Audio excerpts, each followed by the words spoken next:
So, good afternoon. Thank you. Thanks for joining this session. Hopefully, we'll have a trickle of people as we go through this sort of introduction.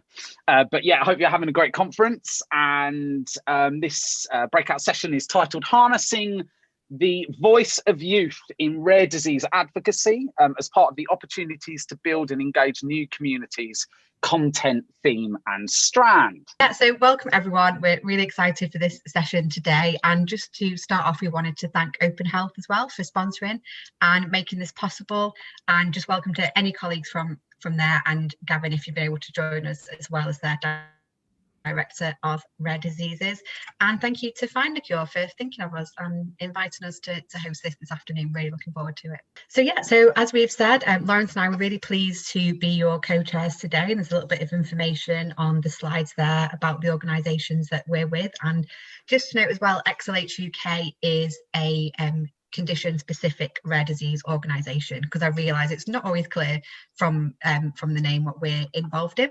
So just wanted to welcome everyone to the session today, and this is just taking an opportunity to really explore the issue of youth engagement and to maybe focus our minds on what it is to engage young people, how we can make that front and centre of the rare disease agenda, a little bit about how that works, and also why for us here as the chairs and the speakers, why it's important. Fantastic. And we have an absolute stellar panel of guests joining us. So first up is Dan Moxon. So Dan is based in Cheshire and is an expert in the field of inclusive youth participation, with nearly 20 years experience working with children, young people and families in a variety of settings. So Dan's delivered comprehensive training courses across Europe around the topics of inclusion, participation and youth policy, and is Director of People Dialogue Change, which is a consultancy providing capacity building services for organisations who wish to develop their approach to youth participation and youth engagement. Yeah, and we're also really pleased to be joined by Ed Moss. So Ed is a freelance change facilitator and expert, and has over 12 years of experience as a trainer and a consultant, and specialising in transformational leadership in the public. And I can say, from having attended a lot of sessions that Ed's facilitated, that I think transformational is definitely a very good word, but that's across public and charity and private sectors. And Ed does that as the director of Bridging the Gap, and they support organisational development through sustainable change. And Ed is based in Manchester, my beloved Manchester, usually on a lovely narrowboat. Love that feature about you, Ed. And then next is Daisy Marriott. So I know Daisy's already been engaged and involved in the conference so far, but if you don't know Daisy, she is currently communications assistant at Rare Revolution magazine, and hopefully many of you know about Rare Rev as a digital magazine giving a voice to people affected by rare conditions and the charities that represent and support them. Daisy's 24 and has also been leading on the Rare Youth Revolution movement, which is building a future generation of rare disease advocates, and actually is one of 2 case studies featuring in today's discussion. And significantly, Daisy has her own lived experience of a complex rare condition affecting the ears called, and I'm going to let you pronounce it, Daisy. Cholesteatoma. Fantastic. Which was diagnosed in her teens, and I have the opportunity to touch on that. Mm-hmm. Great. So then, last but not least, that leads us to Georgia, and Georgia's also representing Rare Revolution as one of their youth ambassadors. And Georgia was diagnosed with Friedreich's ataxia when she was 15, and I can say from experience, again from having heard Georgia speak, that she does so with real great passion and clarity about her experiences, and particularly around the impact sometimes of other people's perceptions and reactions to her disability. And in her own words, just to quote something that George has written before, that it's taken her longer than she cared to admit to realise that instead of rejecting the word disabled because of its negative connotations, it's much more empowering to reject the negative connotations that society places on us. And it's just, I love the way that Georgia writes, and I know that Lawrence and I both really agreed with that, and something really chimed forward. So great to have you and the Rare Youth Revolution team on board. Yeah, great. So just for the purpose of this session, we've got some sort of broad themes that we're going to speak on and hopefully draw on the expertise of our different speakers for those purposes. But just to start that conversation and engage and get everyone sort of thinking. So first of all, Dan, I think this is probably the area where you have your expertise, just in general on the concept of youth participation. And over recent times, and I guess the last couple of decades, there's been real increased attention on promoting youth engagement, but also making it meaningful, looking at things like youth participation, the youth voice and what that is, and particularly in health and engaging young people with their health. And I think firstly, we wanted to ask, I guess, from your perspective, what do we mean when we talk about youth participation? And also, why is it beneficial, and would you say is something that organisations in and out of health are looking to do more? Thanks very much, Sally. It's really great to be here, and that's a really interesting question to start with. I think for me, youth participation, which is slightly more specific than youth engagement. Youth engagement is a bit of a woolly term, but youth participation is about young people being able to influence things. And that could mean make influence decisions that are made about their individual care, but it could also mean influencing decisions that are made about their collective care. So what sort of health services are offered in England, what sort of things happen for that community of patients as a whole, what sort of health research takes place. And the key point for me is that it is about enabling groups of young people, or in this case, you might say young patients, to be able to create change, so it's about having their voices heard, being listened to, and changes happening as a result of that. Now, the reason you might want to do that, I mean, the most important reason, whether this is just for the patient community or for any groups of young people, is because it's fundamentally a right. If you think about the UN Convention of the Rights of the Child, which goes up to the age of 18, there is an absolute and fundamental right in there for children and young people to have a say on decisions that affect their lives and influence those decisions. And similar rights extend into treaties on human rights for people older than that. But if for some reason, actually being a human right isn't motivating enough as a reason why to do something, and there are a surprising amount of people who would say that, I think the other kind of more cold, hard truth is that if you're a healthcare provider, if you're a medical service, if you're anything that is offering some sort of support or treatment to young people, actually listening to them to find out how effective your work is, what people need, is a way of improving what you're doing. Coca-Cola or Levi Jeans, when they offer their products and services, they do market research. And you can think of youth participation in a similar sort of way. You will do what you're trying to do better if you are prepared to listen to the people that you are doing it with and offering your work to, really.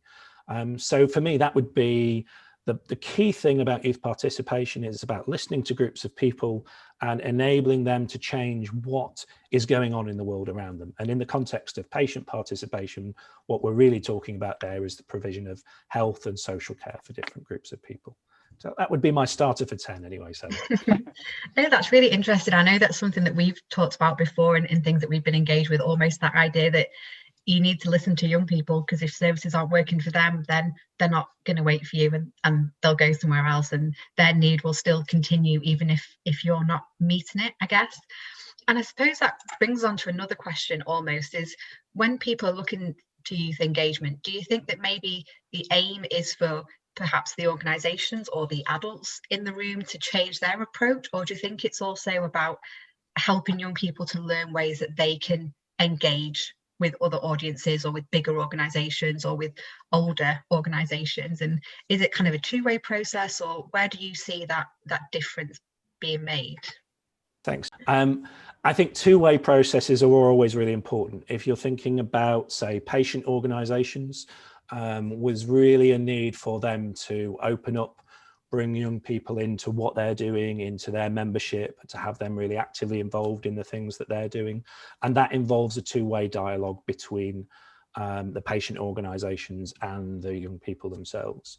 If you're talking about healthcare provision, what we can think is a really effective way of designing and thinking about healthcare provision is what we might call co-production, which is kind of collaborative discussions between patients, between the professionals, because then you're getting the bit of the best of both worlds. And there is a role for expert advice, and of course, but there is a role for the knowledge of patients as well. And bringing those things together in a two-way discussion is absolutely the best of both worlds in a lot of ways. But it has to be meaningful. It has to really let the patients be there doing that on an equal power footing, and the young patients being able to do that. And I guess that sort of leads me into my next question as well, because you and I and Ed also know each other, and Georgia, this year from the summer training for young patient advocates, which is done by the European Patients Forum, or STIPA, as we call it for short. And that's a lot around empowering young people to engage with those processes and advocate for their conditions and for their experiences. And I think, with your experience, what are the types of support and facilitation that you think young people need to help realise their potential? And it can depend on their capacity with different conditions, but what is it that people can put in place to really help young people to realise their potential in engagement, and, as you say, to do so in a meaningful way and grow those skills? I think a starting point for me is educating people who want to be young advocates about their rights, to understand that if you don't like the way that healthcare is being provided, or any other things that are happening in your community, you have a right to try and change that. And then there's equipping them with the skills to think about how you might go on and do that. So we do a lot of work on that program, getting people to think about how they might run campaigns or projects, to run consultations with other patients and find out what their needs are, to take key issues to what we call decision makers. That could be a senior doctor or a politician or anyone who makes large scale decisions that might affect people's lives, really. And a lot of that is skills and confidences that you have to learn through that process. But also a really important part is bringing people together across a community, and particularly when you're talking about I don't really like the phrase disease communities, but I think you'll know what I mean by that. That actually understanding that people have common experiences with people from backgrounds where they have similar conditions, and understanding that some of the things that are affecting them might be not just an individual problem, but a collective problem. So actually that space for people to come together, to find out what those common challenges are, and then to try and take charge of doing something to change those things is really important. Yeah, I'd really agree with that. And I guess for me, living with a condition as well, with XLH, which is so rare, I have my individual XLH experiences, but actually the more I engage with the wider community and other rare disease communities, I pretty much always find something that we have in common, and an issue that we're all kind of trying to change, even if it's not specific to one condition. I do find a lot of times there's much broader problems that everyone's facing, and like you say, that power of bringing everyone together and saying it's not just me, it's kind of hundreds of us that are facing whatever problem it might be. And I guess another thing with participation, and I know it's a hot topic anyway, but particularly this year, is the influence of digital. And with your experience, how have you seen that, I guess, as say before and after everything that's happened this year? How do you see that changing youth participation? There's a general backdrop going back before COVID that we know young people in general are less likely to be engaged in formal structures than they used to be. So you would typically talk about parliaments and political parties in that, but I think you could make a reasonable argument that you're talking about civil society organisations and patient organisations. And social media has been a big part of that. We've seen the rise of the individual advocate, someone who is able to set up a public profile, a presence, use these communication tools to be able to influence and affect change. And that has really good points to it. And it also has some weaknesses as well. And so I think that's, in general, we see a move towards that way of working in youth participation as a whole. COVID's probably been something that's accelerated that a lot. Certainly a lot of the people supporting youth participation initiatives have had to learn how to digitalize those programs very, very quickly. And I think that's been a real advantage to the patient community, because actually being able to unite people over large geographies, people who then might have much more barriers leaving the house and find it more challenging to come to a physical event. Actually, I think probably what's happened is there's been a real upskilling in the sector that has really allowed a lot more people to access things they couldn't do. But I am a bit worried about that group of people that we will have left behind through this process, people who don't have easy digital access, either through lack of internet access, but also because the tools we're using aren't accessible if you have communication needs or interaction needs. And I don't think we know what the situation is for those young people yet. I think we'll find out we'll find out that on the other side of COVID, and really we're trying to work out who's been left behind and what support we need to put in place for people there. Yeah, because I guess for me, there's always a risk sometimes that when there's a big surge in a trend that you can almost swing in one direction at the expense of the other. And like you say, just suddenly say, oh, digital, it's amazing. We've all gone online this year. So that's what we're doing in the future. And as you say, it might not suit everyone. And equally, I know some work that I've done previously with young people talking about how they prefer to access services and talking about things going online, and feedback that I've had. I know in one case was that sometimes people do prefer like the old fashioned leaflet that they can have at home and have in the drawer and read through. And I think, yeah, especially with young people in that space, it's easy to make assumptions about technology or assumptions about what people prefer, and it doesn't actually suit everyone. But no, thank you, that's been really interesting. I think Lawrence has some more questions to take forward. Awesome, and that's really set us up nicely, so thanks so much, Dan and Sally. Oh, I don't know what's sorry, there we go. Oh, there we go. Yeah, so it set us really nicely. I think that last point in particular around digital exclusion is really, really important. But yeah, so I have the absolute pleasure of introducing our next speaker, who has been a massive support for me, both personally and professionally. So I'm actually really delighted he's been able to join us. So welcome, Ed. Hi, Lauren. Hi. This is great. I love it.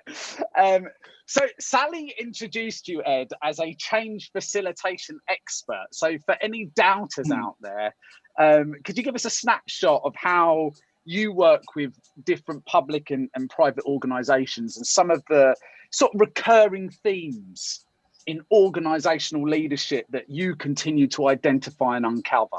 So it's a big opening question, but yeah, okay. So I guess first of all to say hi everybody, it's great to be joining you this afternoon. In terms of, I guess, the work that I do a lot of, I'm mostly focused on organisational culture. And when we think about culture, what I'm talking about is essentially what is collectively important to a group of people in an organisation. And typically what the research shows and what my experience shows is that the buck ends up stopping with leaders. So how leaders behave and what is important to leaders ends up filtering through the whole organisation. We could have a very interesting conversation about who is a leader in the organisation, but we'll leave that for another day. One of the things that I notice a lot is that organisations that are particularly interested in youth engagement tend to have a number of things already kind of sewn up and they're kind of ready. It feels like a natural progression for them. And those elements are kind of, they're almost hierarchical in my experience. So first of all, the organisation's in a relatively sound financial position. It is financially viable. It's kind of got a grip on that, but not an over focus on money. The relationships within people within the organisation are pretty good on the whole, and people can work well together and be open with each other. There are usually some processes for involving people in a meaningful way. So not just for young people, but for the organisation more broadly. And also that the organisation has done a lot of soul searching to make sure it's clear about why it exists. So not what it's there to, what it does, but why it exists. And one of the things that I've noticed a lot this year is that while COVID has been incredibly difficult for individuals, and for many organisations as well, what I've also found is that this kind of magic moment has occurred in lots of organisations where things that were considered previously impossible have happened in the space of 6 weeks. We're talking about cultural transformation happening in a period of 6 to 12 weeks, something like that. And so when we think back to that original idea of culture being about what is collectively important to people, what we're seeing is, what I'm seeing in a lot of my work is that as people's life situation has changed dramatically, all of a sudden what people want to focus on has changed dramatically too. And what people are, I think, wanting in the absence of being able to be physically together is to collaborate more. And I'm seeing lots of focus of that from organizational leaders and in organizations about how do we bring people together to collaborate so we're not kind of all on our own all the time. Yeah. I think that's quite an interesting observation that I've had over the time. Totally. And I think particularly about your point around the sort of hierarchy, I'd love to question you in that shortly. And I think about, in particular, young people navigating that within organizations. But I wanted to pick you up and just thinking about, when thinking about patient organizations, and I know we did the poll bit earlier and a few more people have fortunately been able to join, but where we think about, you know, certainly for Find a Cure and the member organizations, what are some of those kind of core pillars or foundations that need to be in place? You slightly referred to it, but that sort of need to be in place to start and considering building a culture of youth engagement to eventually lead to some of the sort of participatory processes that Dan and Sally were discussing. So for me, the first thing is the question I know you I would be mentioned asked, funding. I know you mentioned already about that funding, and ultimately this has to be viable. But sorry, I just wanted to add that in. Well, I think if we take those as kind of past assumptions, just to kind of build on some of that, I guess the next bit for me is really about asking why are you wanting to engage young people, a bit like Dan was saying, and that's got to fit. The answer to that has got to fit with the reason for the organisation existing. So if you haven't got that clear, what I see often is people saying, right, well, we'll need to, maybe we need to involve young people, or we want to involve our staff team in a project. If it's kind of run in isolation without being part of the rest of the system, it kind of doesn't make much sense. And people feel that, whether they can explicitly describe it or not is kind of almost here or there, but people feel it. And if they don't feel like it's meaningful and purposeful, people disengage over time. And you might have a kind of influx of interest initially, but it soon dissipates if it doesn't make sense as to why we're doing it.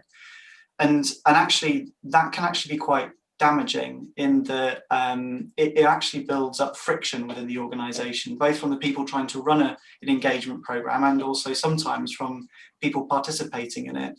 And that friction, I guess, redirects energy away from you finding or fulfilling your organizational purpose. So it's kind of, they're two sides of the same coin for me, which is the more involvement you bring people in.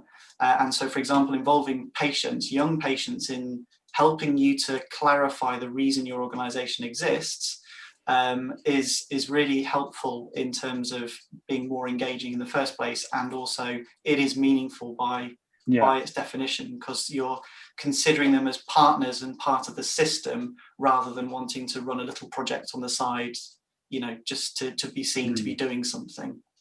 And there's a real, I know we've spoken about this already, a real emphasis there on that systems perspective at an organizational level.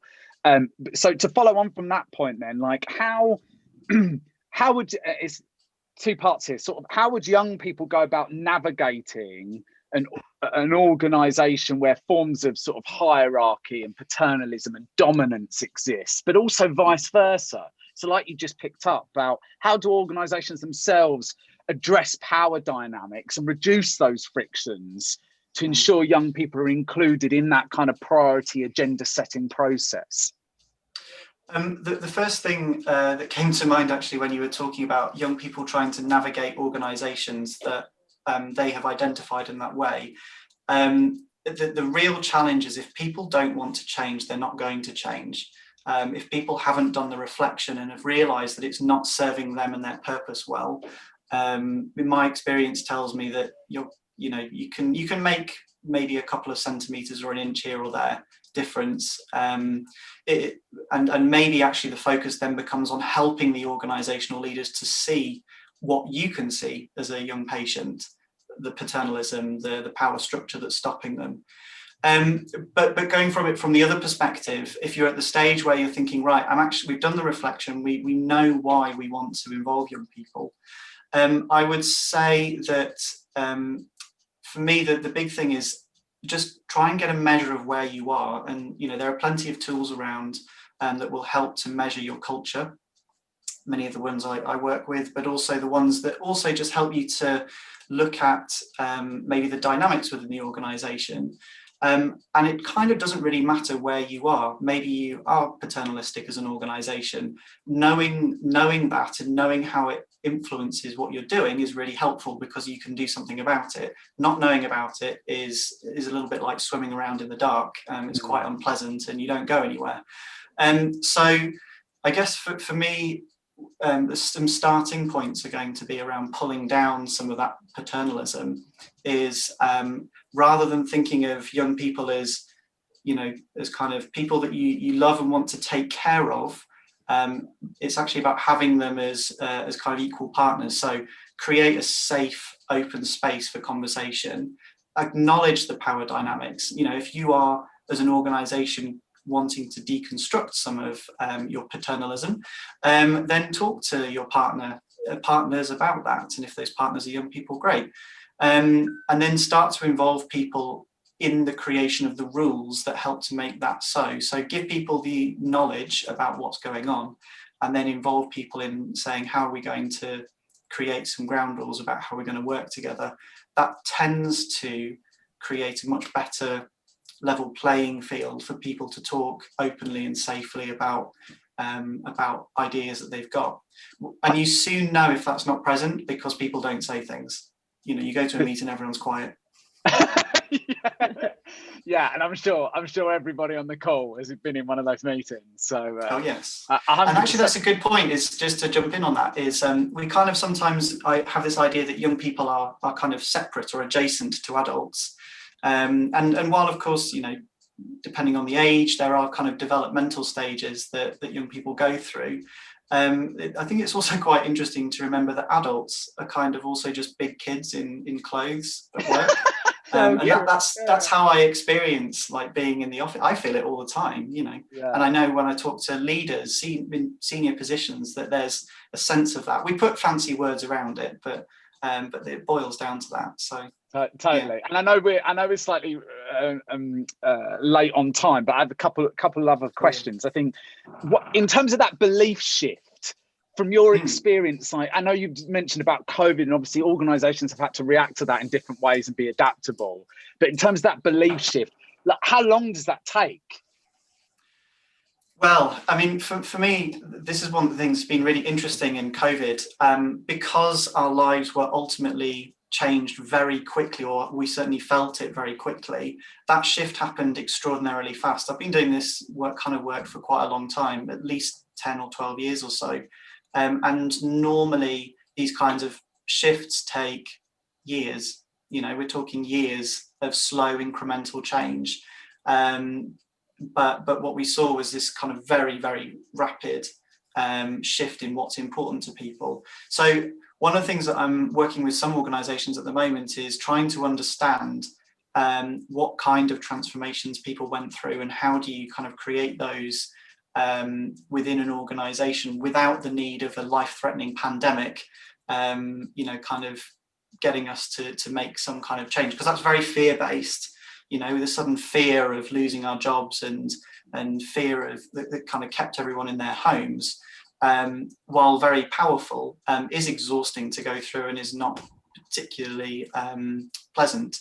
So it's kind of helping organizations to look through some of those experiences and say, what can we pull out from it, and how do we replicate that in a way that is less maybe traumatic. And so to that point then, and just kind of finish off, you know, what's, you know, for some of the organizations listening today, what's that kind of one action, you know, do you think that they can take to, you know, to ensure that they start embedding young people's voices in some of those big decisions that ultimately going to affect them? I think the action would be to be courageous and ask the questions that you most fear the answers of. Because if you can create a space where people can give you those answers honestly, you've got the gold dust to probably start working on a whole bunch of things that have been really difficult. And just to illustrate with a very quick example, I was talking to an organisation at the start of the pandemic, or two organisations, and they were so contrasted. It was really interesting. One of them, on the day that the lockdown came in England, they said to their employees, take whatever you need, go home and take the day off, just get settled in, let's like catch up again tomorrow. And then the next day they basically said to people, okay, so now we're in day one of lockdown, what do you need? Like a terrifying question to ask your team, because you don't know at this stage. In complete contrast, another organization I was working with sent out a really aggressive email the day after they went into lockdown, telling people that they would be sacked if they had gone into the office and taken away equipment without having it pre-authorized. Now, just imagine the completely different experiences of being in those two different organizations. So I think it kind of doesn't really matter whether you're looking at youth participation and engagement, or whether you're thinking about how do I create a culture where people feel included. For me, it's kind of be courageous and ask those questions that you fear. Don't try and over control situations. It generally doesn't work out very well. Totally. And for that last organisation you mentioned, I think they should have slept on it. So thanks, Ed. That was awesome. Great discussion. I'm going to hand it over to Sally to just talk about Stiper and obviously Ed and Dan, both your involvement in this initiative. Thanks, Sally. Yeah, great. And I know we are a little short on time. I know, we're so over time, all the sorry. Wrangling that we did to get the extra time.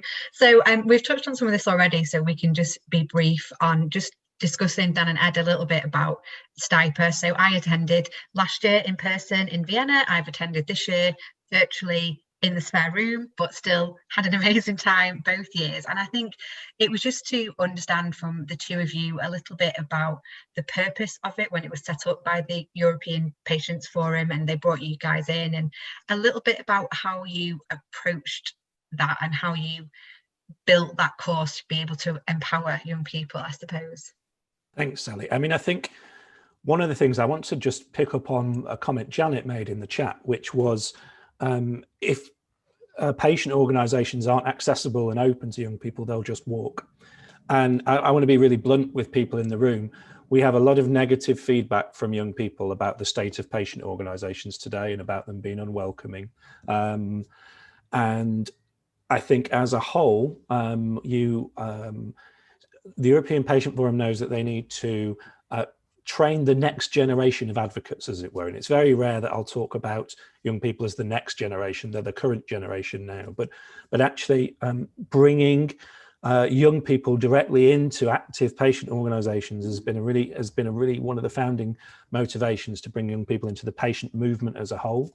And so Stiper is basically a leadership program that helps with that, that helps people develop all those skills we talked about earlier, really, to try and solve that background issue of essentially the knowing that we need to have healthy and active patient organisations that are welcoming and accessible to young people. One of the things we can do to help with that is to give young people the skills to be really proactive advocates when they're engaged in those. So that's basically the purpose for the course, and I'll stop there.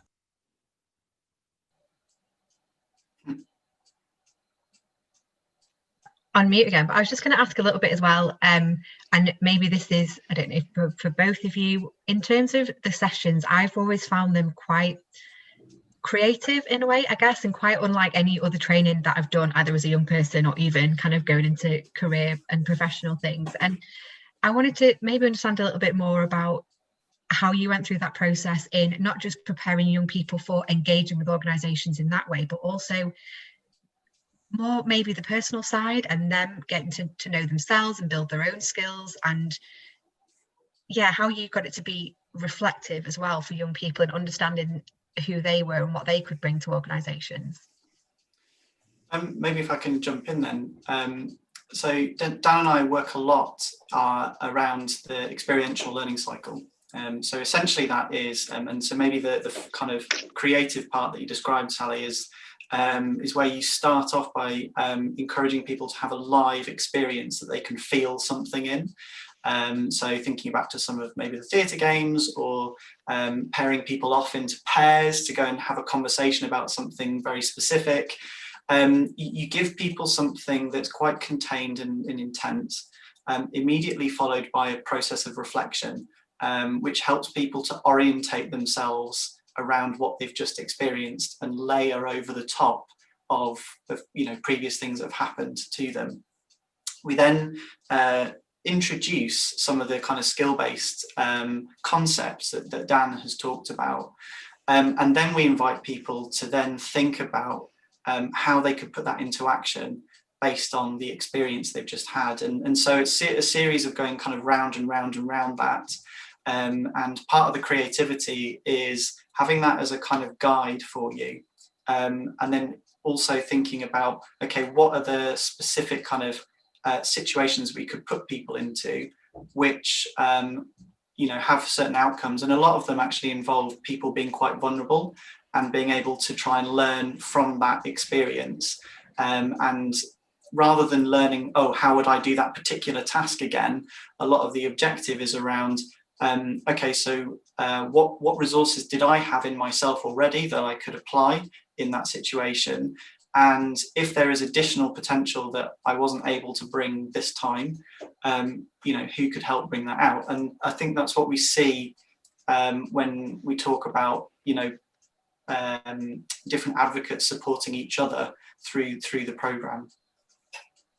Yeah, definitely. And I think that really chimes with me from my experience of turning up and kind of getting off the plane and having my own experiences of living with the condition and how it impacted me, but then really coming away from that course in that 3 days thinking those experiences mean something, and I have more skills now to take those to organisations and help to drive influence, not just for kind of me as a patient, but just also help organisations. And I guess that probably leads us hopefully quite well into the next bit, Lawrence, and I guess catching up with Daisy and Georgia on some of their experiences in engaging with advocacy.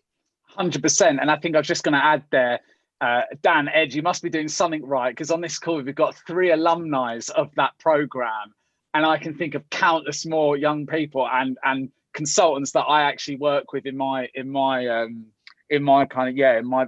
projects who have also taken part in the course. So props to both of you, and again, thanks, Sally. That's a really awesome discussion.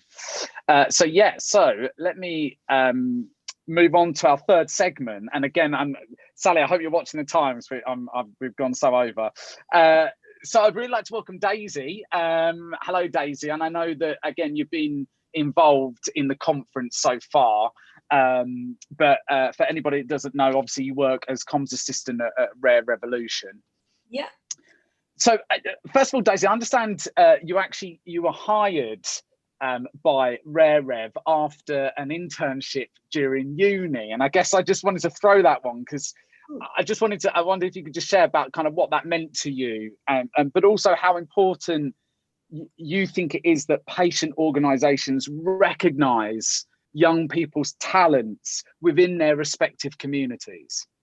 Yeah. I had a work placement on one of my modules at uni. The module was employability.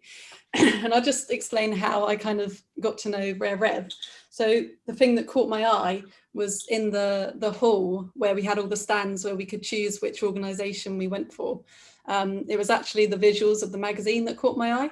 So, and then seeing that it was about rare disease, I kind of related to that on a personal level, and I love writing and stuff. So I thought, wow, I'll sign up for that. And I was lucky enough to get the placement. And then a few years went by and we stayed in touch, and then they let me know that they were advertising for a full-time position. So I went back and I went for it and I got it, which is great because I love it, love my job. Excel, yeah. And I think it really, if organisations can harness like the power of using internships and directing them at young people and work placements, it really benefits them on a level as well as the young people themselves, because the organisations can benefit from having young people either that have got personal like rare disease experience, or just general young people can bring a fresh perspective to their organization. And like, we're brought up in this digital world, like people my age and your age, we've been brought up online. So we know how to interact online, we know about networking. So I think it's really good, and it would give young people, if they're not related to rare disease and they're just wanting to get involved with a charity or an organization, it would give them a really good sort of worldly perspective and just broaden their sort of horizons, I think. So yeah, 100%, I couldn't agree more. And I think and obviously, we, you know, in terms of employment, it's a massive subject. And I know in this segment, we really wanted to kind of think about more of the kind of the sort of healthcare system perspective, wasn't it, and the healthcare needs. But I really appreciate you kind of sharing that. And in terms of thinking about recruitment within their respective communities and offering that type of level and support. So I just wanted to ask you about what, you know, whether you can give us a sense of your own experience, I think, considering your diagnosis in your teens, just about navigating the healthcare system, but also kind of collectively what you're hearing through your work at Rare Rev and sort of some of those key challenges and gaps. Yeah. So yeah, I was diagnosed when I was a teen. So I'd been in the healthcare system up to that point, but I'd had misdiagnosis and stuff. So it was a bit tricky then. But being a teenager and having this huge diagnosis, like, just dumped on you and then basically left, for me personally, there was not a lot of support to help with the emotional side of things. So I'd had my diagnosis. They then say, you're going to need this surgery. This then means you won't be able to hear properly afterwards, and you're going to need to get used to wearing hearing aids. And just having that is like a huge thing, I think, for anyone to deal with. And especially at an age where you feel so kind of vulnerable, and you're really aware of people's judgments anyway. And having that then just makes it kind of all that more tricky. So in terms of when I was diagnosed, the support that was there was more to do with like the physical side of it. So my doctor, he was really good at signposting me to lip reading communities and sort of hard of hearing communities. So that would kind of tackle the physical aspect of it. But there was nothing on the emotional side. And I think that's kind of like a bit of an injustice to young people, because they're going to be dealing with this for the rest of their life. And if they're diagnosed as a teen, or if they're in the healthcare system as a teen, they need something, like bare minimum, a support group with people going through the same thing, or just a generic support group for rare diseases. And I think the hospitals really need to, they probably do, like some of them, I'm not talking for all of them, but my experience and a lot of the young people I've spoken to weren't signposted or directed to support groups. And I felt like that was like a major thing for me, because I really wanted to find out how people my age, if they'd had this, how they were dealing with it, and what techniques they were using. And one thing I did get at that time, it was literally the day I was diagnosed, I was in the waiting room, and my doctor said, oh, this lady's here for her appointment. She had this when she was your age. And she spoke to me about, I think it was about being in a pub, and how like you're going to have to not wear your hearing aid if you're in a pub because it's super loud. And it was just like the tiniest, it was like the tiniest bit of advice, and it really meant the world to me. So I think if hospitals and healthcare settings can really home in on the emotional, that peer support piece, like. Exactly, definitely. And then totally. Sorry, shall I go on? No, yeah, I was just going to ask you, because it makes some really relevant points, and I wanted to just sort of challenge you there in terms of what, again, your experience, but again at a collective level as well, in terms of the kind of the organizations that you're the consultant at the time sort of suggested that you can get in touch with. How did you resonate with them? Because you've just spoken about the power of marketing with Rare Rev at uni, and your attraction to them. And I think this is a massive point, isn't it? We talk about brand equity, don't we, of these organizations. Like, how do we kind of transfer that idea of how young people engage with like their favorite brands, isn't it? And like for me in particular, like Nike, like why do I wear Nike? Like I'm just sold into that lifestyle that like they've got me. And, you know, that's a bad or good thing, I'm not too sure, but like what what did you think about that? And again, what's your experiences like collectively about how young people perceive these organisations? So personally, when I was directed to the organisations, I didn't feel comfortable going into them. I just felt like it wasn't really, it's different for me because it's to do with hearing, and most hearing difficulties I think come when you're older anyway. So that's very like adult centered. So I think, yeah, branding, like marketing and making things look nice is really important, because I mean, like rare disease and rare conditions, it's a difficult topic at the best of times. So I think if you can invite people in and be like, it's not this scary, or it is, but this is how we can help you with, visually, I think it's really important. And I think that's what, Rare Revolution magazine trying to do. And but I also think physically there's a lot of needs that aren't being met in the healthcare settings. I don't know if I could totally. Yeah, and that leads really nicely onto my other curveball I'm going to throw you before we talk about the Rare Youth Voice Survey. And again, I'm really conscious of time, but if you were given a lump sum of money, to design a service that catered for young people's needs, living with, thinking go broad church here, living with different rare and chronic conditions, like, what would be your like first priorities? Because I mean, you've already spoken about the sort of peer mechanism, haven't you? Which often gets lost as a part. Like transition's a big issue, isn't it? Yeah. And that peer mechanism always gets kind of lost. But if we gave you a lump sum of money, what do you see as those biggest priorities in terms of that kind of youth setting within a health service? Okay, so I feel like personally, and I'm from the youth team, they've raised with me that they don't feel like there's an actual place for them in a hospital. So some of them, when you're young, there's playrooms, play therapists, I think. And as a teenager, you fall through the gaps. So I think having a space for them would be really great. Some hospitals probably do. Again, I can't say for all of them, but from their experience, having like a dedicated room or area that can have things that make their experience a bit nicer if they're in hospital for a long time and they're able to get up and walk about, maybe having like sofas or TV, like Xbox, anything like that, just where they can go and interact with other young people in the hospital at that time. I feel like also if I had a big chunk of money, because you probably need it, we'd get therapists or like rare disease kind of specialists, maybe counsellors involved that could come in onto the wards. Also, maybe we could get wards just for teenagers. That might be cool. Like end budget, but I think that would be great. So that they don't have to be sort of around things that are quite scary, because if you're a young person, you're in the kids ward and then you go into the adults ward and you've never seen illness in older people, it can be quite scary. So I think having separate places to acknowledge young people as a group, as in teenagers and like from 13 to 25 or whatever, as a group in themselves, and not mini adults and not just big kids. So I think, and having someone to come in on the regular that they can talk to and tell them, oh, this week I got annoyed with this, and just something, an outlet. Fantastic. Did you want to pick up on the Rare Youth Survey when we talk about the Rare Youth Revolution together?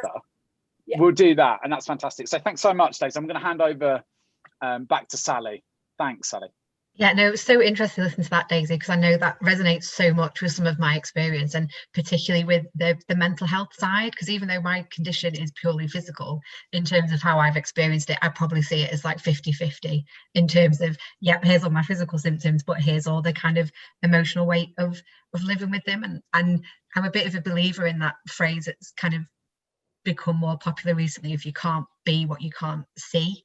And for me, I really engaged with the patient community in sort of my mid-20s, and having had that peer support and seeing other people that were like me and being able to talk to other people about the challenges made such a difference. And I guess from some of the other things that you've said, Georgia, and the way that I say the articles that you've written, and you've talked a lot about the impact that it's had on you being able to have a community. And I just would be interested to get your experience and your perspective on what the benefit is as well for a young person in having that community to engage with. Yeah, so I would say that it's taken me quite a few years before I've kind of found my feet with my condition. I think I would put that down to a lack of media representation, because I was diagnosed when I was about 15 and there was no one to look up to and nothing to kind of base myself off. So I didn't really know what I was doing, and that made me lack confidence when speaking to, well, anyone speak about my condition, speaking to medical professionals or explaining to my friends or just speaking to anyone about my condition, because there was nobody else that I could see that was doing that. So for me, what I would say has been a massive change in my life is kind of acknowledging and finding people online who talk about their rare conditions, and it's kind of inspired me to want to do the same, and hopefully that would help other people find their confidence to be able to speak about their condition. Yeah, I totally get that, because I write on Instagram a bit about my condition, and that was what made me want to do it, and just think if there's just one other person that was as lost as I was maybe when I'd been sort of in my teens. And I guess for you and Daisy, is that something that's important for you in creating the magazine and the content, is to give people, whatever their condition, that representation and that sense that there are other people having experiences like them? Yeah, definitely. I think if you just kind of keep yourself on the medical side of things, I think it's quite common for doctors to want to fix you and want to get rid of your condition. So I think especially for people that are living with chronic illness or like long-term things, it's really important to kind of empower people to be able to live with their condition and not be fighting it all the time, because that's a really exhausting mindset for someone to have. So yeah, I think writing about it and speaking about it is really important. No, thank you. And I guess that loops back to a lot of what we've said in this discussion around the importance of having groups and the communities, and especially for patient groups, because if you start that group, then that's a way for young people to get involved and to access that support and hopefully reduce some of that isolation. Thank you Thanks guys everyone. so Cheers. much. Thanks everyone. Thanks. Bye. Bye.